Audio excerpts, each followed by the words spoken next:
Recent One Piece chapters release అయిన తర్వాత చాలామంది ఒక విషయాన్ని తప్పుగా అర్థం చేసుకుంటున్నారు. అదేంటంటే పైరట్ విత్ ఐ ప్యాచ్.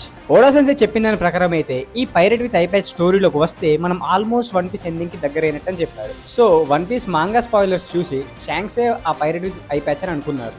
కానీ మనం మాంగాలో చూస్తే షాంక్స్ ఓన్లీ బ్యాండ్ చేసుకొని కనిపిస్తాడు. సో ఇక్కడ షాంక్స్ అయితే గాయపడ్డాడు. తనకు ఆ పర్మనెంట్ స్కార్ ఇచ్చింది బ్లాక్ బీడ్ అని మనకి షాంక్స్ ముందే కన్ఫర్మ్ చేశాడు.